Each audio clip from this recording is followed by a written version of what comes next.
മിശിഹായ്ക്കും സ്തുതിയായിരിക്കട്ടെ. എൻ്റെ പേര് അന്ന. ഞാൻ മുംബൈയിൽ നിന്നാണ് വരുന്നത്. ഈ അൾത്താരയിൽ ഇതെൻ്റെ 5ാമത്തെ സാക്ഷിയാണ്. എൻ്റെ ആദ്യത്തെ സാക്ഷ്യം ഞാൻ ഓൺലൈൻ സാക്ഷിയാണ് പറഞ്ഞിരിക്കുന്നത് കൊറോണ കാലത്ത്. ഈ അൾത്താരയിൽ ഇതെൻ്റെ 4ാമത്തെ സാക്ഷിയാണ്. എൻ്റെ ആദ്യത്തെ സാക്ഷ്യം എന്ന് പറയുന്നത്, ഞാൻ ഒരു കണ്ണ് കാണാത്തൊരു കുട്ടിക്ക് ബോംബെയിൽ വെച്ച് തന്നെ ആ കുട്ടിക്ക് റൈറ്ററായിട്ട് UGC നെറ്റ് എക്സാമിന് ആ കുട്ടിക്ക് റൈറ്ററായിട്ട് ഞാൻ പോകല് പതിവായിരുന്നു. ഒരു 3 പ്രാവശ്യം ഞാൻ തന്നെയാണ് ആ കുട്ടിക്ക് എക്സാമിന് റൈറ്ററായിട്ട് പോയിരിക്കുന്നത്. ഇപ്പം കഴിഞ്ഞ പ്രാവശ്യത്തെ എക്സാമിന് അതൊരു ചൊവ്വാഴ്ചയായിരുന്നു. ആ എക്സാമിന് ഞാൻ ആ കുട്ടിയുടെ കൂടെ പോയപ്പം എനിക്കുണ്ടായ അനുഭവങ്ങളാണ്. 1 മണിക്കൂറിൽ 12 അനുഭവങ്ങളാണ് എനിക്ക് അമ്മ മാതാവ് കാണിച്ചു തന്നത്. ഓരോ പ്രതിസന്ധി നേരിടുമ്പോഴും എനിക്ക് അമ്മ കാണിച്ചു തരായിരുന്നു, നീ ഭയപ്പെടേണ്ട, ഞാൻ നിന്നോട് കൂടെയുണ്ടെന്ന്. അങ്ങനെ ആദ്യത്തെ അനുഭവം എന്ന് പറയുന്നത്, ഞങ്ങൾ ഈ എക്സാം എഴുതാൻ പോകുമ്പം ഞങ്ങൾക്ക് സെൻറ്റർ സ്ഥിരം കിട്ടാറുള്ളത് IT സെൻറ്റേഴ്സാണ് എപ്പോഴും കിട്ടാറ്. എപ്പോഴും MCQ ടൈപ്പ് ആയിരിക്കും. അപ്പോൾ എല്ലാം കമ്പ്യൂട്ടറൈസ്ഡ് ആയാൽ ഞങ്ങൾക്ക് എപ്പോഴും IT പാർക്സിലാണ് എപ്പോഴും ഞങ്ങൾക്ക് സെൻറ്റർ വരാറ്. ആ പ്രാവശ്യം ഞങ്ങൾക്ക് സെൻറ്റർ കിട്ടിയത് ഒരു സ്കൂളിലായിരുന്നു. അപ്പോൾ അത് ഞങ്ങൾക്ക് വീടിൻ്റെ കുറച്ചും കൂടെ അടുത്തായിരുന്നു. അപ്പോൾ ഞങ്ങൾ അതിന് ഭയങ്കര താങ്ക്ഫുള്ളായിരുന്നു. അവിടെ ചെന്ന് കഴിഞ്ഞ് ഞങ്ങൾ കറക്റ്റ് ടൈമിനൊക്കെ എത്തി. 8:30 ഞങ്ങൾ റിപ്പോർട്ട് ചെയ്ത് കഴിഞ്ഞ് ഞങ്ങൾ ആദ്യത്തെ കടമ്പയിലേക്ക് കിടക്കുകയാണ്. അവർ ഫുൾ സ്ക്രീൻ ചെയ്യും. അപ്പോൾ സ്ക്രീൻ ചെയ്യുമ്പം എൻ്റെ കയ്യിൽ ഉടമ്പടി ലോക്കറ്റ് ഉണ്ടായിരുന്നു, കൊന്ത ഉണ്ടായിരുന്നു. ഇതൊന്നും അവർ അങ്ങോട്ട് കടത്താൻ സമ്മതിക്കാറില്ല. അപ്പോൾ ഞാൻ വിചാരിച്ചു അവർ പറയുകയാണെങ്കിൽ മാറ്റി വയ്ക്കാം. എൻ്റെ തൊട്ട് മുന്നിലുണ്ടായിരുന്ന കുട്ടിയുടെ ഹെയർ ക്ലിപ്പ് അടക്കം അവർ ഊരിപ്പിച്ച് റബ്ബർ ബാൻഡ് ഇട്ട് കെട്ടി വയ്ക്കാൻ പറഞ്ഞു. അപ്പോൾ ഞാൻ വിചാരിച്ചത് ഉറപ്പായിട്ട് അവരെടുത്ത് മാറ്റാൻ പറയും. അപ്പോൾ ആദ്യത്തെ കടമ്പ തന്നെ കഴിഞ്ഞു. അമ്മ മാതാവ് ഇടപെട്ട് എനിക്ക് എൻ്റെ ലോക്കറ്റും ഇതൊന്നും എന്നോട് മാറ്റാൻ പറഞ്ഞില്ല. അപ്പോൾ അതുകൊണ്ട് ഞാൻ അകത്തേക്ക് കടന്നു, ഈ മോളെയും കൊണ്ട്. അകത്ത് ചെന്ന് കഴിഞ്ഞപ്പം അവർ ഞങ്ങളുടെ ഡോക്യുമെൻറ്റ്സ് നോക്കി കഴിഞ്ഞപ്പോൾ അവരെന്നോട് പറഞ്ഞു, റൈറ്ററായിട്ട് എനിക്കിരിക്കാൻ പറ്റില്ല എന്ന്. അപ്പോൾ ഞാൻ പറഞ്ഞു, കഴിഞ്ഞ 3 പ്രാവശ്യം ഞാൻ തന്നെ റൈറ്ററായിട്ട് ഇരുന്നിരിക്കണേ. അപ്പോൾ അവർ പറഞ്ഞു, അത് അവർ ശ്രദ്ധിക്കാണ്ടായിരിക്കും. ഒന്നാമത് ഏജ് അപ്ലിക്കൻറ്റിൻ്റെ ഏജിനേക്കാളും കുറവായിരിക്കണം എൻ്റെ ഏജ്. പക്ഷെ അത് ഏജ് ഓവറായ കാരണം അത് പറ്റില്ല. പിന്നെ ക്വാളിഫിക്കേഷൻ വൈസും എനിക്ക് ആ കുട്ടിക്ക് എഴുതാൻ പറ്റില്ലായിരുന്നു, കാരണം എൻ്റെ സയൻസ് ബാക്ക്ഗ്രൗണ്ട് ആയിരുന്നു. അപ്പോൾ ആ കുട്ടിക്ക് സയൻസും മാത്സൊക്കെ ഈസിലി പറഞ്ഞു കൊടുക്കാൻ പറ്റുന്ന കാരണം അതും പറ്റില്ല എന്ന് പറഞ്ഞു. അപ്പോൾ ഞാൻ പറഞ്ഞു, എന്തെങ്കിലും ഒന്ന് ചെയ്യാൻ പറ്റുമോ, കാരണം ഇങ്ങനത്തെ ഒരു കേസായ കാരണം ഒത്തിരി പ്രതീക്ഷയോടുകൂടി ആ കുട്ടി വന്നിരിക്കുന്നത് എക്സാം എഴുതാനായിട്ട്. അപ്പം അവർ പറഞ്ഞു, ഒരു കാര്യം ചെയ്യും നിൽക്കുക. അപ്പോൾ രണ്ടാമത് ഞാൻ പ്രാർത്ഥിച്ചു തുടങ്ങി. അപ്പം ഞാൻ പറഞ്ഞു, എനിക്ക് ഇതിൽ ഒരു ഹയർ ഇൻചാർജിലുള്ള ആരോടെങ്കിലും ഒന്ന് സംസാരിക്കാൻ പറ്റുമോ എന്ന് ചോദിച്ചു. അപ്പോൾ അവർ പറഞ്ഞു, ഞങ്ങൾ നോക്കിയിട്ട് വരട്ടെ എന്നും പറഞ്ഞ് അവർ നോക്കാൻ പോയ സമയത്ത് ഞാൻ ഉടമ്പടി കാശുരൂപം കയ്യിൽ വെച്ച് മുറുക്കി പ്രാർത്ഥിച്ചുകൊണ്ടിരിക്കുകയായിരുന്നു, അമ്മ എനിക്കൊരു അടയാളം കാണിച്ചു തരണേന്ന്. അങ്ങനെ ഒരു മലയാളി ലേഡിയാണ് എൻ്റെ അടുത്ത് ആദ്യം സംസാരിക്കാൻ വന്നത്. അപ്പോൾ ഞാൻ അവരുടെ അടുത്ത് ഞാൻ ഈ കാര്യങ്ങൾ മുഴുവൻ പറഞ്ഞു. അപ്പോൾ അവർ പറഞ്ഞു, ഞങ്ങൾ നോക്കി നോക്കട്ടെ, എന്തായാലും മാഡത്തിന് എഴുതാൻ പറ്റില്ല, ഞങ്ങൾ വേറെ ഇപ്പോൾ സ്കൂളായ കാരണം ഒരു സ്റ്റുഡൻറ്റിനെ കിട്ടുമെന്ന് നോക്കട്ടെ, 11th or 12th ഉള്ള ആർട്സ് സ്റ്റുഡൻറ്റിനെ കിട്ടുമെന്ന് നോക്കട്ടെ എന്ന് പറഞ്ഞു. അപ്പം ഞാൻ അമ്മയോട് മുറുകെ പ്രാർത്ഥിച്ചുകൊണ്ടിരുന്നു, അങ്ങനെ നല്ലൊരു കുട്ടിയെ കിട്ടണേ, കാരണം കുട്ടിക്ക് വായിച്ച് പറഞ്ഞു കൊടുത്ത് കുട്ടിക്ക് ശരിക്കും സമാധാനത്തിൽ പറഞ്ഞു കൊടുക്കുന്ന ഒരു കുട്ടിയാവണം. ധൃതിയിൽ വെച്ച് വായിച്ചു കൊടുത്തു കഴിഞ്ഞാൽ ഇത് ബ്ലൈൻഡായ കാരണം ഈ കുട്ടിക്ക് മുഴുവൻ മനസ്സിലാവില്ല. അപ്പോൾ അങ്ങനെ പ്രാർത്ഥിച്ച് ആ കുട്ടി വന്നപ്പം ഞാൻ അതിൻ്റെ അടുത്ത് സംസാരിച്ചു തുടങ്ങിയപ്പോൾ 2 സെൻറ്റൻസ് കഴിഞ്ഞപ്പോഴേക്കും ആ മോൻ എൻ്റെ അടുത്ത് ഇങ്ങോട്ട് ചോദിച്ചു, ആൻറ്റി മലയാളിയാണോ എന്ന്. അപ്പോൾ എനിക്ക് സന്തോഷമായി, ഒരു മലയാളിയാണ്. അപ്പം ഞാൻ ആ കുട്ടിക്ക് സമാധാനത്തിൽ നിന്ന് കാര്യങ്ങളൊക്കെ പറഞ്ഞു കൊടുത്തു. ഈ കുട്ടി ബ്ലൈൻഡാണ്, അപ്പോൾ സ്ലോലി വേണം ക്വസ്റ്റ്യൻസൊക്കെ വായിച്ചു കൊടുക്കാൻ. അങ്ങനെ അമ്മ അടുത്തത് ഇടപെട്ട് അങ്ങനെ നല്ലൊരു റൈറ്ററിനെ കിട്ടി. അതാണ് ആദ്യത്തെ ഞങ്ങൾക്ക് ആ സെൻറ്റർ മാറ്റിയതിലുള്ള അമ്മയുടെ കൈ അവിടെയായിരുന്നു. അതൊരു IT പാർക്കിൽ വെച്ചാണ് എന്നോട് റൈറ്ററായിട്ട് എഴുതാൻ പറ്റില്ല എന്ന് പറഞ്ഞിരുന്നെങ്കിൽ എനിക്ക് വേറൊരു റൈറ്ററിന് ആ സമയത്ത് ആ കുട്ടിക്ക് കിട്ടില്ലായിരുന്നു. ഇതൊരു സ്കൂളായതുകൊണ്ടും അന്ന് ആക്ച്വലി ഹോളിഡേ ആയിരുന്നു സ്കൂളിൽ ഈ സെൻറ്ററുള്ള കാരണം. പക്ഷേ ഈ കുട്ടി സ്പെഷ്യൽ ക്ലാസ്സിന് വന്ന കാരണം ഇതിനെ കിട്ടിയതായിരുന്നു, അല്ലെങ്കിൽ ഇങ്ങനെ ഒരു റൈറ്ററിനെ ഞങ്ങൾക്ക് എക്സ്ട്രാ കിട്ടില്ലായിരുന്നു. അങ്ങനെ ഇത് കഴിഞ്ഞ് ഈ മോനെ എനിക്ക് പുതിയ റൈറ്ററായിട്ട് കിട്ടി. അത് കഴിഞ്ഞ് പിന്നെ പുതിയ പ്രശ്നം വന്നു, ഈ കുട്ടിക്ക് മാത്രമായിട്ട് ഒരു ടീച്ചറിനെ ഇൻചാർജായിട്ട് വെക്കണം ക്ലാസ് റൂമിൽ. അപ്പം ഞാൻ നോക്കിയപ്പോൾ അവിടെ ഞാൻ സംസാരിച്ച ഒറ്റ ടീച്ചേഴ്സിനും ഒരു ശാന്ത സ്വഭാവം ഉണ്ടായിരുന്നില്ല. അപ്പം ഞാൻ വിചാരിച്ചു, ഇങ്ങനെ ശാന്ത സ്വഭാവം ഇല്ലാത്തൊരു ടീച്ചറൊക്കെ ഈ കൊച്ചിൻ്റെ അടുത്ത് വന്ന് 2 ഒച്ചയിൽ വർത്താനം പറഞ്ഞാൽ ഇത് പേടിച്ചു പോവും. അപ്പം രണ്ടാമത് ഞാൻ പ്രാർത്ഥിച്ചുകൊണ്ടിരിക്കുകയായിരുന്നു, ദൈവമേ നല്ല ശാന്ത സ്വഭാവമുള്ളൊരു ടീച്ചറെ അമ്മ തന്നെ ഒരുക്കി വിടണേന്ന്. അങ്ങനെ ഞാൻ കണ്ണു തുറന്ന് നോക്കിയപ്പം ചിരിച്ചുകൊണ്ട് ഒരു ടീച്ചർ റൂമിലേക്ക് കടന്നു വന്നു, അതും നീല ചുരിദാറിട്ടിട്ട്. അപ്പോൾ എനിക്ക് ഒത്തിരി സന്തോഷമായി. അടുത്തത് അമ്മയുടെ അടയാളമായിരുന്നു. അപ്പോൾ ആ ടീച്ചർ വന്ന് എന്നോട് പറഞ്ഞു, ഞാനാണ് ആ കുട്ടിക്ക് ഇൻചാർജായിട്ട് നിൽക്കാൻ പോകുന്നത്, മോള് പേടിക്കണ്ട, ഞാൻ നോക്കിക്കോളാം കാര്യങ്ങളൊക്കെ എന്ന് പറഞ്ഞു. അത് കഴിഞ്ഞ് അവർ പറഞ്ഞു, ഈ ഇരിക്കുന്ന റൂമിൽ തന്നെയാണ്, അപ്പം നിങ്ങൾ പുറത്തേക്ക് ഇറങ്ങി നിന്നു എന്ന് പറഞ്ഞു. അപ്പം ഞാൻ ആ പുറത്തേക്ക് ഇറങ്ങുന്നതിന് മുമ്പ് ഞാൻ ആ റൂം ഒന്ന് വിശുദ്ധീകരിക്കണമെന്ന് പറഞ്ഞ് ഞാൻ കണ്ണടച്ച് ഞാൻ പ്രാർത്ഥിച്ച് തുറന്നപ്പോഴാണ് അത്രയും നേരം ഞാൻ ഇരുന്ന ആ റൂം ഞാൻ ശ്രദ്ധിക്കുന്നത്. ആ റൂം ഫുൾ നീല പെയിൻ്റ് അടിച്ച റൂമായിരുന്നു. അപ്പോൾ പിന്നെയും എനിക്ക് അമ്മയുടെ ഒരു സാന്നിധ്യം അവിടെ അനുഭവപ്പെട്ടു. ഇതെല്ലാം കഴിഞ്ഞ് ഈ മോള് വന്നു ആ ക്ലാസ് റൂമിലേക്ക്. അപ്പോൾ അതുവരെ ആ കുട്ടി ഒന്നും അറിഞ്ഞിട്ടില്ല, ഞാനല്ല റൈറ്ററിനും പുതിയൊരു റൈറ്ററാണ് വരാൻ പോകുന്നതെന്നുള്ളതൊന്നും ആ കുട്ടി അറിഞ്ഞിട്ടില്ല. അപ്പോൾ ഞാൻ വളരെ സമാധാനത്തിൽ ആ കുട്ടീനെ പറഞ്ഞ് മനസ്സിലാക്കി. ചെറിയൊരു കാരണം കൊണ്ട് എനിക്ക് പറ്റില്ല, പക്ഷേ വേറൊരു കുട്ടീനെ ഇവിടെ വെച്ചിട്ടുണ്ട്, ആ കുട്ടിയെല്ലാം പറഞ്ഞു തരുമെന്നൊക്കെ പറഞ്ഞ് അവിടെ ഇരുത്തിപ്പോയി. അതൊരു ചൊവ്വാഴ്ച ആയതുകൊണ്ട് എനിക്ക് ഇനി എക്സാം എഴുതാൻ പറ്റില്ല. അപ്പോൾ എനിക്ക് ഇനി എൻ്റെ അടുത്ത ഓപ്ഷൻ എനിക്ക് ധ്യാനം കൂടുക എന്നുള്ളതാണ്. അപ്പം അന്ന് വീട്ടിൽ കുറച്ച് പണികളും ഇതൊക്കെ നടക്കണ കാരണം എനിക്ക് വീട്ടിൽ ധ്യാനം കൂടാനുള്ളൊരവസ്ഥയില്ല അന്ന്. അപ്പം ഞാൻ വിചാരിക്കായിരുന്നു ഞാൻ എവിടെ പോയിരുന്നു ധ്യാനം കൂടും. അങ്ങനെ പുറത്തിറങ്ങിയപ്പം ഈ ടീച്ചർ ഇൻചാർജ് എൻ്റെ അടുത്ത് പറഞ്ഞു, ഇത് ബ്ലൈൻഡായ കാരണം ഞങ്ങൾക്ക് ഒത്തിരി ഒരു ടെൻഷനുണ്ട്, കാരണം പെട്ടെന്ന് ഈ കുട്ടി പാനിക്കാവും അങ്ങനെ എന്തെങ്കിലും ചെയ്തു കഴിഞ്ഞാൽ ഒന്ന് കാമാക്കാൻ വേണ്ടി മാഡത്തിന് കുറച്ച് നേരം ഇവിടെ ഇരിക്കാൻ പറ്റുമോ എന്ന് ചോദിച്ചു. ഞാൻ പറഞ്ഞു വളരെ സന്തോഷം. അപ്പോൾ എൻ്റെ മനസ്സിൽ അവിടെ ഒരു ഭാഗത്തിരുന്ന് ഹെഡ്ഫോൺ വെച്ച് ധ്യാനം കൂടാമെന്നായിരുന്നു. അങ്ങനെ അതും എനിക്ക് ഒരുക്കി തന്നു. അപ്പോൾ അവിടെ എനിക്ക് ആദ്യം ഒരു റിസപ്ഷൻ ഏരിയയിലാണ് എനിക്ക് സ്ഥലം കാണിച്ചു തന്നെ. പിന്നെ ആ ടീച്ചർ വന്ന് പറഞ്ഞു, ഒരു കാര്യം ചെയ്തോ, ഒറ്റയ്ക്ക് വേണമെങ്കിൽ ഇരിക്കണമെങ്കിൽ അവിടെ ആ റൂമിൽ പോയിരുന്നോ എന്നും പറഞ്ഞ് എനിക്ക് വേറൊരു റൂം തുറന്നു തന്നു ആ ടീച്ചർ. അപ്പോൾ എനിക്ക് അവിടെ ഹെഡ്ഫോണിൻ്റെ പോലെ ആവശ്യമില്ല, ഒറ്റയ്ക്ക് ഇരുന്ന് എൻ്റെ ഫോണിൽ എനിക്ക് ധ്യാനം മുഴുവനായിട്ട് കൂടാൻ പറ്റി. ഇതെല്ലാം കഴിഞ്ഞ് ഈ കുട്ടി പുറത്തേക്ക് വന്നപ്പോൾ ഔട്ട് ഓഫ് 150 ക്വസ്റ്റ്യൻസ് ഈ കുട്ടി എല്ലാ ക്വസ്റ്റ്യൻസ് അറ്റംപ്റ്റ് ചെയ്തു. ഞാൻ ഇത്ര പ്രാവശ്യം ഞാൻ റൈറ്ററായിട്ട് പോയിരുന്നിട്ട് ഈ കുട്ടിക്ക് 100 ക്വസ്റ്റ്യൻസ് പോലും അറ്റംപ്റ്റ് ചെയ്യാൻ പറ്റിയിട്ടുണ്ടായിരുന്നില്ല. അന്ന് ആദ്യമായിട്ട് ആ കുട്ടിക്ക് 150 ഔട്ട് ഓഫ് 150 ക്വസ്റ്റ്യൻസും ആ കുട്ടി അറ്റംപ്റ്റ് ചെയ്തു. അങ്ങനെ ഒരു 3 മണിക്കൂർ കൊണ്ട് അമ്മ ഞങ്ങൾക്ക് 12 അനുഭവങ്ങളാണ് തന്നത്. എനിക്ക് തോന്നുന്നത് ആ ഒരു നേരത്ത് അമ്മ എൻ്റെ കൂടെ ഫുൾ ടൈം എൻ്റെ കൂടെ തന്നെയായിരുന്നു. വേറൊരു കാര്യത്തിലേക്ക് അമ്മയ്ക്ക് തിരിഞ്ഞു നോക്കാനുള്ള സമയം കിട്ടിയിട്ടുണ്ടാവില്ല. അതേപോലെ ഞാൻ വിളിക്കുന്നു, അമ്മ എനിക്ക് അനുഭവങ്ങൾ തന്നുകൊണ്ടിരിക്കുന്നു. അങ്ങനെയായിരുന്നു അമ്മ ഒത്തിരി അനുഗ്രഹങ്ങൾ ആ സമയത്ത് തന്നത്. രണ്ടാമത്തെ സാക്ഷി എന്ന് പറയുന്നത് എൻ്റെ മകന് വേണ്ടിയാണ്. എൻ്റെ മൂത്ത മകന് കാലുമ്മ ഒരു നെയിലിൻ്റെ ഉള്ളിൽ ഒരു ഇൻഫെക്ഷൻ ഉണ്ടായിരുന്നു. അപ്പോൾ ഞങ്ങൾ വിചാരിച്ചത് ഒരു ഇൻഗ്രോത്ത് ആയിരിക്കും, അതിൻ്റെ ഇൻഫെക്ഷൻ ആണെന്നാണ് ആദ്യം ഡോക്ടേഴ്സൊക്കെ പറഞ്ഞത്. അപ്പോൾ അവൻ അതിന് റിപ്പീറ്റഡ്ലി മെഡിസിൻസ് എടുത്തുകൊണ്ടിരിക്കുകയായിരുന്നു. ഒരു 1.5 years അവൻ മെഡിസിൻസ് എടുത്തു. പക്ഷെ എന്നിട്ടും അത് മാറിയില്ല. അത് നല്ല പെയിൻഫുള്ളായിരുന്നു. അവന് ഷൂ ഇടാൻ പറ്റില്ല. അവൻ ഒത്തിരി ഫുട്ബോൾ കളിക്കുന്ന ആളാണ്. അപ്പോൾ ഫുട്ബോൾ കളിക്കാൻ പറ്റണില്ല.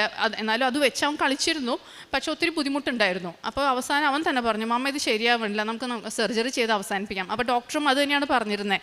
പക്ഷേ എനിക്ക് സർജറി ചെയ്യാനായിട്ട് താല്പര്യം ഉണ്ടായിരുന്നില്ല.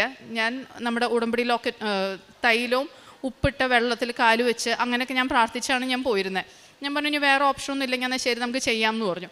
അങ്ങനെ സർജറിക്ക് അവനെ കയറ്റി ഒരു 10 മിനിറ്റ് കഴിഞ്ഞപ്പോൾ ആ ഡോക്ടർ എന്നെ വിളിച്ചുകൊണ്ട് പറഞ്ഞു, അത് നമ്മൾ വിചാരിച്ച പോലെ ഇൻഫെക്ഷൻ ആയിരുന്നില്ല, ആ നെയിൽ റിമൂവ് ചെയ്തപ്പോഴാണ് കാണണേ, ഉള്ളിൽ അത്രയും ആ നെയിലിൻ്റെ സെയിം ലെങ്ത്തിൽ ഒരു ബോണിൻ്റെ ഗ്രോത്ത് ആയിരുന്നു. അപ്പോൾ അതാണ് ഇത്ര നാളും മെഡിസിൻസ് കഴിച്ചിട്ട് മാറാഞ്ഞേ. ഇത് അമ്മ മാതാവിനെ എടുത്ത് മാറ്റാവുന്നതേ ഉണ്ടായിരുന്നുള്ളൂ, പക്ഷേ അത് അമ്മ കാണിച്ചു തരുന്നതായിരുന്നു.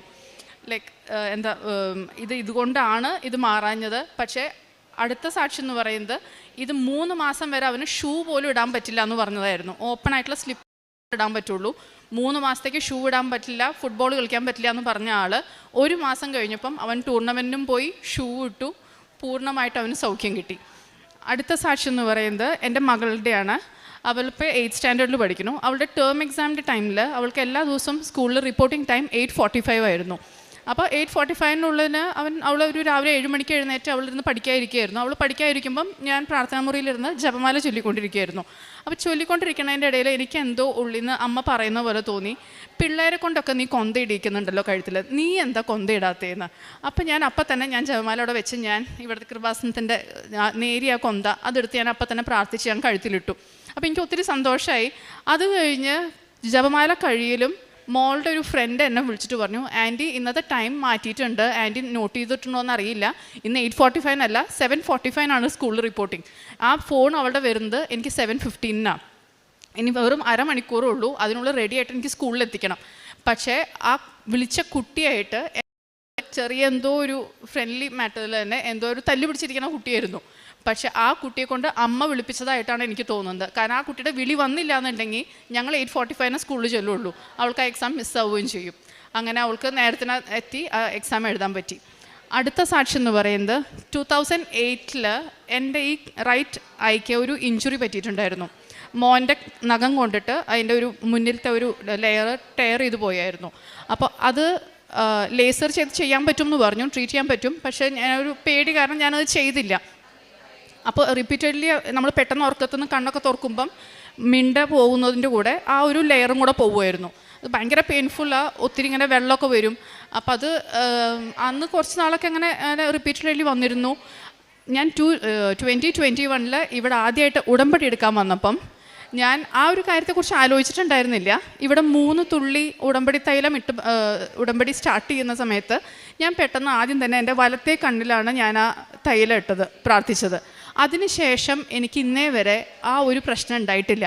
പക്ഷേ അതിനുശേഷം 3 പ്രാവശ്യം ഞാനിവിടെ സാക്ഷ്യം പറഞ്ഞു. പക്ഷേ ഇത് ഞാൻ സാക്ഷ്യത്തിൽ പറഞ്ഞില്ല. പക്ഷേ എനിക്ക് വേദന മാറിയില്ലെങ്കിൽ വളരെ സന്തോഷമായിരുന്നു. കാരണം രാവിലെ എഴുന്നേൽക്കുമ്പോഴോ അതൊന്നും എനിക്കൊരു പ്രശ്നമില്ല, വളരെ സുഖമായിരുന്നു. ഇപ്പം കഴിഞ്ഞ 1 മാസം മുമ്പ് എനിക്ക് രാവിലെ 5 മണിക്ക് പിന്നെയും ആ വേദന വന്നു, 4-5 കൊല്ലത്തിന് ശേഷം. അപ്പോൾ എനിക്ക് മനസ്സിലായി ഞാൻ സാക്ഷ്യം പറയാത്തതിൻ്റെയാണ്. കാരണം ഇത്രയും വലിയൊരു അനുഗ്രഹം എനിക്ക് സർജറി ഒന്നും കൂടാതെ എനിക്കത് മാറ്റി തന്നതിൽ ഞാൻ സാക്ഷ്യം പറയാത്തതുകൊണ്ടാണ് എനിക്ക് രണ്ടാമതും വേദന വന്നത്. ഞാൻ ആ ഇരുന്ന ഇരിപ്പിൽ തന്നെ കണ്ണടച്ച് 5:30 പ്രത്യക്ഷീകരണ പ്രാർത്ഥന ചൊല്ലി മുഴുവൻ കഴിഞ്ഞ് ഞാൻ ഒന്നും മയങ്ങിപ്പോയി. അതിനുശേഷം എനിക്ക് ഇന്നേ വരെ അങ്ങനത്തെ ഒരു വേദന വന്നിട്ടില്ല. ലേസർ സർജറി പറഞ്ഞതായിരുന്നു, പിന്നെ അത് ചെയ്തിട്ടില്ല. ഇപ്പോൾ അത് ഫുൾ ക്ലിയറായി. അപ്പോൾ ആ സാക്ഷി ഞാൻ 5 കൊല്ലം വൈകിപ്പോയി. അതിന് ഞാൻ ആദ്യമേ മാപ്പി അപേക്ഷിക്കുന്നു. അടുത്ത സാക്ഷി എന്ന് പറയുന്നത് ഞങ്ങളുടെ 2 റിലേറ്റീവ്സ് ദുബായിൽ ചില ഇഷ്യൂസ് കാരണം അവരുടെ പാസ്പോർട്ടൊക്കെ പിടിച്ചു വയ്ക്കലും അവരെ നാട്ടിലേക്ക് വിടാൻ പറ്റാത്തൊരവസ്ഥയിലുണ്ടായിരുന്നു. അപ്പോൾ അതിനുവേണ്ടി ഒത്തിരി പേര് അതിനെ ട്രൈ ചെയ്യുന്നുണ്ടായിരുന്നു. പക്ഷേ കുറേ കോംപ്ലിക്കേഷൻസ് ഉണ്ടായിരുന്നു. അപ്പോൾ അവരുടെ ഫാമിലി ഉറപ്പായിട്ടും പ്രാർത്ഥിച്ചിട്ടുണ്ടാവും. പക്ഷേ ഞാൻ ഒരു പ്രാവശ്യം ഇവിടെ ഉടമ്പടി ധ്യാനം കൂടിക്കൊണ്ടിരുന്നപ്പം അച്ഛൻ ഇതേ കാര്യം പറയുകയും ഞാൻ ആ 2 പേർക്ക് വേണ്ടി ഞാൻ ആത്മാർത്ഥമായിട്ട് ഞാൻ പ്രാർത്ഥിക്കുകയും ചെയ്തിരുന്നു. അതിൻ്റെ ഫലമായി 12 കൊല്ലമായിട്ട് അവർ അവിടെ പെട്ടുകിടക്കുകയായിരുന്നു, നാട്ടിലേക്ക് വരാൻ പറ്റാതെ. ഇപ്പോൾ 2023 അവർ 2 പേരും തിരിച്ച് നാട്ടിലേക്ക് എത്തി, അവർ കുടുംബത്തോടു കൂടി ചേർന്നു. അതിൽ എനിക്ക് അമ്മയുടെ ഇടപെടലുണ്ടെന്ന് മനസ്സിലാവാൻ കാരണം അതിൽ ഒരാൾക്ക് ഫാമിലി ഉണ്ടായിരുന്നില്ല. അപ്പോൾ അയാൾക്ക് പ്രാർത്ഥിക്കാനും ആക്ച്വലി ആരും ഉണ്ടായിരുന്നില്ല. അയാൾ ശരിക്കും ഒറ്റപ്പെട്ട ഒരു അവസ്ഥയിലായിരുന്നു. അയാളുടെ ആൾ വന്നതിലാണ് എനിക്ക് ശരിക്കും അമ്മയുടെ കരങ്ങൾ അതിലുണ്ടെന്നുള്ളത് ശരിക്കും ബോധ്യപ്പെട്ടത്. അടുത്ത എൻ്റെ അവസാനത്തെ സാക്ഷിയാണ്. അത് എൻ്റെ ഒരു ഫ്രണ്ട് കുവൈറ്റിലായിരുന്നു. അവളുടെ 3rd പ്രഗ്നൻസിയിൽ, അവളുടെ ആദ്യത്തെ 2 പ്രഗ്നൻസിയും ഡെലിവറിയൊക്കെ നാട്ടിലായിരുന്നു.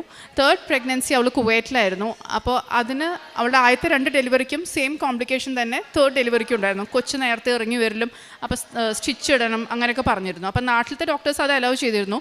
കുവൈറ്റിലത്തെ റൂൾസ് അനുസരിച്ച് അവർക്ക് അങ്ങനെ സ്റ്റിച്ച് ഇടാനുള്ള പെർമിഷൻ ഇല്ല. അപ്പോൾ ഇവൾ കുറേ ഡോക്ടേഴ്സിനടുത്ത് റിക്വസ്റ്റ് ചെയ്തു, ഇത് ചെയ്തില്ല എന്നുണ്ടെങ്കിൽ കൊച്ചിനെനിക്ക് കിട്ടില്ല, അത് പ്രീമേച്ചർ ബേബി ആയി പോവും. പക്ഷെ അവർ പറഞ്ഞു ഇല്ല, ഞങ്ങളുടെ ഇതിൽ അങ്ങനത്തെ റൂളില്ല, ഇപ്പോൾ ഒരു കുഴപ്പവും കാണുന്നില്ല, അങ്ങനെ പോയിക്കോട്ടെ എന്ന് പറഞ്ഞു. അപ്പോൾ ഇവൾക്ക് ഭയങ്കര ടെൻഷനായിരുന്നു. അപ്പോൾ ഇവൾ ഇടയ്ക്കിടയ്ക്ക് എന്നെ വിളിച്ചിങ്ങനെ പറയും, അയ്യോ ഒന്ന് പ്രാർത്ഥിക്കുക, എനിക്ക് പേടിയായിട്ട് പോയി. അപ്പോൾ അവൾ കൊറോണ കാലമായ കാരണം അവൾക്ക് നാട്ടിൽ വരാനോ ഉടമ്പടി എടുക്കാനോ അങ്ങനെയൊന്നും പറ്റിയിട്ടില്ല. അപ്പം ഞാൻ ഉടമ്പടി എടുത്ത കാരണം ഞാൻ അവൾക്ക് വേണ്ടി എൻ്റെ വയറ്റിൽ വിശ്വാസമാണം ചൊല്ലി ഞാൻ തൈലമിട്ട് ഞാൻ പ്രാർത്ഥിച്ചിരുന്നു. അതിൻ്റെ ഫലമായിട്ട് അവൾ ഒരു ദിവസം അപ്പോയിൻമെൻറ്റ് എടുത്ത് ഡോക്ടറെ അടുത്ത് പോവുകയാണ്. ലാസ്റ്റ് ആൻഡ് ഫൈനൽ അവൾ ഒന്നും കൂടെ റിക്വസ്റ്റ് ചെയ്യാനായിട്ട്. അപ്പോൾ അവൾ എന്നോട് പോകുമ്പോൾ വിളിച്ച് പറഞ്ഞിരുന്നു, ഇന്ന് എന്തെങ്കിലും എനിക്ക് അവിടെ ഒന്ന് നടന്ന് കിട്ടണം, അതല്ലെങ്കിൽ എനിക്ക് 9 months എനിക്ക് ടെൻഷനായിരിക്കും. അങ്ങനെ അവൾ പോയി തിരിച്ച് വീട്ടിലെത്തുന്നവരെ ഞാൻ പ്രാർത്ഥിച്ചുകൊണ്ടിരിക്കുകയായിരുന്നു. അവൾ തിരിച്ചു വന്നപ്പോൾ എന്നോട് പറഞ്ഞത്, ഇത്രയും നാളും ഞാൻ അവിടെ കാണാത്ത ഒരു മലയാളി നേഴ്സ് എൻ്റെ അടുത്ത് വന്നിട്ട് ഈ കാര്യങ്ങൾ മുഴുവൻ എന്നോട് ചോദിച്ചറിഞ്ഞു. എന്നിട്ട് എന്നെ വേറൊരു ഡോക്ടറെ അടുത്ത് കൊണ്ടുപോയി. ആ ഡോക്ടർക്ക് ഫുൾ എക്സ്പ്ലെയിൻ ചെയ്ത് കൊടുത്തു. ആ ഡോക്ടർ സ്റ്റിച്ച് ഇട്ട് കൊടുക്കാനായിട്ട് തയ്യാറായി. നെക്സ്റ്റ് വീക്കിൽ വന്നോളാൻ പറഞ്ഞു എന്ന്. അപ്പോൾ അത് ശരിക്കും അമ്മ മാതാവ് തന്നെ അയച്ച ഒരു നേഴ്സായിരുന്നു. അതല്ലാതെ അവൾ ഇത്രയും നാൾ അവിടെ പോയിട്ട് ഒരാളും അത് സമ്മതിച്ചു കൊടുത്തിട്ടുണ്ടായിരുന്നില്ല ചെയ്യാനായിട്ട്. അങ്ങനെ അവൾക്ക് ആരോഗ്യമുള്ളൊരു ആൺകുഞ്ഞിനെ ജനിച്ചു. ദൈവത്തിന് ഒത്തിരി നന്ദി. പ്രേക്ഷിത പ്രവർത്തനങ്ങളായിട്ട് ഞാൻ ചെയ്തുകൊണ്ടിരുന്നത് പത്രവിതരണം നടത്തിയിരുന്നു. പിന്നെ സാക്ഷ്യങ്ങൾ, ഇവിടെ വരുന്ന ഓരോ സാക്ഷ്യങ്ങളും ഞാനത് കേട്ട് കഴിഞ്ഞതിന് ശേഷമേ ഞാൻ ആർക്കെങ്കിലും ഷെയർ ചെയ്യുള്ളായിരുന്നു. അതല്ലാതെ യൂട്യൂബിൽ കിട്ടുന്ന അപ്പം തന്നെ ഞാൻ കയറി ഷെയർ ചെയ്യില്ല. ഞാൻ കേട്ടതിന് ശേഷം മാത്രമേ ഞാൻ ഷെയർ ചെയ്യുള്ളായിരുന്നു. പിന്നെ ഒത്തിരി പ്രാർത്ഥനാ ഗ്രൂപ്പുകളിൽ ഞാനിപ്പോൾ ഇവിടുത്തെ സാക്ഷ്യങ്ങൾ പല പ്രാവശ്യങ്ങളിൽ യൂട്യൂബിൽ വന്നിട്ടുള്ളത് കാരണം എന്നെ ഇപ്പോൾ പള്ളിയിലത്തെ ആയാലും വേറെ ഏതെങ്കിലും പ്രാർത്ഥനാ ഗ്രൂപ്പുകളിലൊക്കെ അരമണിക്കൂറിൻ്റെ ഒരു ടോക്കിന് വേണ്ടി അങ്ങനെയൊക്കെ അവർ ക്ഷണിക്കുമ്പം ഞാൻ നമ്മുടെ എൻ്റെ സാക്ഷ്യങ്ങളായാലും ദൈവിക വചനങ്ങളായാലും അങ്ങനെയും പ്രേക്ഷിത പ്രവർത്തനങ്ങൾ ചെയ്യാറുണ്ട്. കാരുണ്യപ്രവർത്തികളായിട്ട് ഞാൻ സ്ഥിരമായിട്ടൊരു ഓർഫനേജിൽ കുറേ കൊല്ലങ്ങളായിട്ട് പോയിക്കൊണ്ടിരിക്കുന്നുണ്ട്. അവർക്ക് വേണ്ടി എല്ലാം അവർക്ക് എന്നെക്കൊണ്ട് പറ്റാവുന്നതൊക്കെ ഞാൻ അവർക്ക് വേണ്ടി ചെയ്തു കൊടുക്കുന്നുണ്ട്. പ്ലസ് അതിൻ്റെ കൂട്ടത്തിൽ ഞാനിപ്പോൾ ആഴ്ചയിൽ 1 വെച്ച് ഞാൻ വഴിയിലിരിക്കുന്ന പാവപ്പെട്ടവർക്ക് വേണ്ടിയും വീടില്ലാത്തവർക്കും അങ്ങനെയൊക്കെ ഭക്ഷണവും അങ്ങനെയൊക്കെ ഞാൻ എത്തിച്ചു കൊടുക്കുന്നുണ്ട്. പിന്നെ എൻ്റെ ത്രൂ ഒത്തിരി പേര് ഞങ്ങളുടെ വീട്ടിലായാലും ഫ്രണ്ട്സിൻ്റെ അടുത്തായാലും ഒത്തിരി പേര് ഉടമ്പടി എടുത്തിട്ടുണ്ട്. ഇപ്പം അത് അവർക്കും ഒത്തിരി അനുഭവങ്ങൾ കിട്ടിക്കൊണ്ടിരിക്കുന്നുണ്ട്. അങ്ങനെ ഇത്രയും അനുഗ്രഹങ്ങൾ തന്ന അമ്മമാതാവിനും തിരുക്കുമാരനും ഒത്തിരി നന്ദി. സ്നേഹം നിറഞ്ഞവരെ, അന്ന ഷിജു എന്ന സഹോദരിയാണ് തൻ്റെ ഉടമ്പടി ജീവിത സാക്ഷ്യം നമ്മളോട് പങ്കുവച്ചത്. ഈ സാക്ഷ്യത്തിലുടനീളം പരിശുദ്ധ അമ്മ അന്ന എന്ന സഹോദരിയുമായിട്ട് സംവദിക്കുന്നതായിട്ട് നമുക്ക് കാണുവാനായിട്ട് സാധിച്ചു എന്നുള്ളതാണ്. നമുക്കറിയാം, സൂര്യപ്രകാശം തെളിനീരിലും അതുപോലെ തന്നെ ചെളിനീരിലും രണ്ട് തരത്തിലാണ് റിഫ്ലക്റ്റ് ചെയ്യപ്പെടുന്നത്. അതുപോലെ തന്നെയാണ് ദൈവത്തിൻ്റെ സാന്നിധ്യവും. വളരെ വിശുദ്ധിയോടുകൂടി ഇരിക്കുന്ന ഒരു വ്യക്തിയുടെ ജീവിതത്തിൽ, അല്ലെങ്കിൽ വിശുദ്ധമായിട്ടുള്ള ജീവിതം നയിക്കുന്ന ഒരു വ്യക്തിയുടെ ജീവിതത്തിൽ എങ്ങനെയാണോ റിഫ്ലക്റ്റ് ചെയ്യുന്നത് അതുപോലെ ആയിരിക്കുകയില്ല അശുദ്ധിയിൽ ജീവിക്കുന്ന ഒരു വ്യക്തിയുടെ ജീവിതത്തിലേക്ക് കടന്നു വരുമ്പോൾ. അപ്പോൾ നമുക്കറിയാം, ഉടമ്പടി എടുക്കുന്ന ഒരു വ്യക്തി തൻ്റെ ജീവിതത്തിലെ ദൈവികമായിട്ടുള്ള സാന്നിധ്യം, പരിശുദ്ധ അമ്മയുടെ സാന്നിധ്യം ലഭിച്ചു എന്ന് പറയുമ്പോൾ നമ്മൾ തിരിച്ചറിയേണ്ട ഏറ്റവും പ്രധാനപ്പെട്ട കാര്യമെന്ന് പറയുന്നത്, ആ വ്യക്തി ഈ ദൈവവുമായിട്ട് സംവദിക്കുവാനായിട്ട് തൻ്റെ ജീവിതത്തിലെടുത്ത ത്യാഗങ്ങൾ, അതുപോലെ തന്നെ തൻ്റെ ജീവിതത്തിൽ താൻ വിശുദ്ധിയോടുകൂടി വ്യാപരിക്കണം എന്നുള്ള ചിന്തയിൽ തന്നെ നവീകരിച്ചിട്ടുണ്ട് എന്നുള്ളതാണ്. അതുകൊണ്ട് ഈ സഹോദരിയുടെ ഉടമ്പടി ജീവിത സാക്ഷ്യത്തിൽ ഈ സഹോദരി 12ഓളം പ്രാവശ്യം പരിശുദ്ധ അമ്മയുടെ ശക്തമായിട്ടുള്ള ഇടപെടൽ എൻ്റെ ജീവിതത്തിലുണ്ടായി എന്ന് പറയുമ്പോൾ, ഉടമ്പടി ജീവിതത്തിന് വേണ്ടിയിട്ട് ഈ സഹോദരി എടുത്തിട്ടുള്ള ത്യാഗവും അതുപോലെ തന്നെ പ്രാർത്ഥനാ ജീവിതത്തിൽ എടുത്തിട്ടുള്ള വലിയ മനോഭാവവും നമ്മൾ കണ്ടിരിക്കേണ്ടതും നമ്മുടെ ജീവിതത്തിൽ മാതൃകയാക്കേണ്ടതുമാണ്. പ്രിയമുള്ളവരെ, നമ്മളുടെ ഉടമ്പടി ജീവിതത്തിലും പരിശുദ്ധ അമ്മയോട് ചേർന്ന് നിന്നുകൊണ്ട് വിശുദ്ധമായിട്ട് നമ്മുടെ ജീവിതം മുന്നോട്ട് കൊണ്ടുപോകുവാനായിട്ടും പരിശുദ്ധ അമ്മയുടെ സാന്നിധ്യവും സംരക്ഷണവും ഒക്കെ അനുഭവിക്കുവാനായിട്ടും പരിശുദ്ധ അമ്മയുടെ വലിയ കൃപയും അനുഗ്രഹവും നമ്മളുടെ ഓരോരുത്തരുടെയും ഉടമ്പടി ജീവിതത്തിൽ ഉണ്ടാകട്ടെ എന്ന് പ്രാർത്ഥിക്കുകയാണ്. നമുക്ക് ഇരു കരങ്ങളും അടിച്ച് ഈ കുടുംബത്തോട് ചേർന്ന് നിന്നുകൊണ്ട് ഈ സഹോദരിയോട് ചേർന്നുകൊണ്ട് പരിശുദ്ധ അമ്മ ചൊരിഞ്ഞ എല്ലാ അനുഗ്രഹങ്ങൾക്കും കൃപകൾക്കും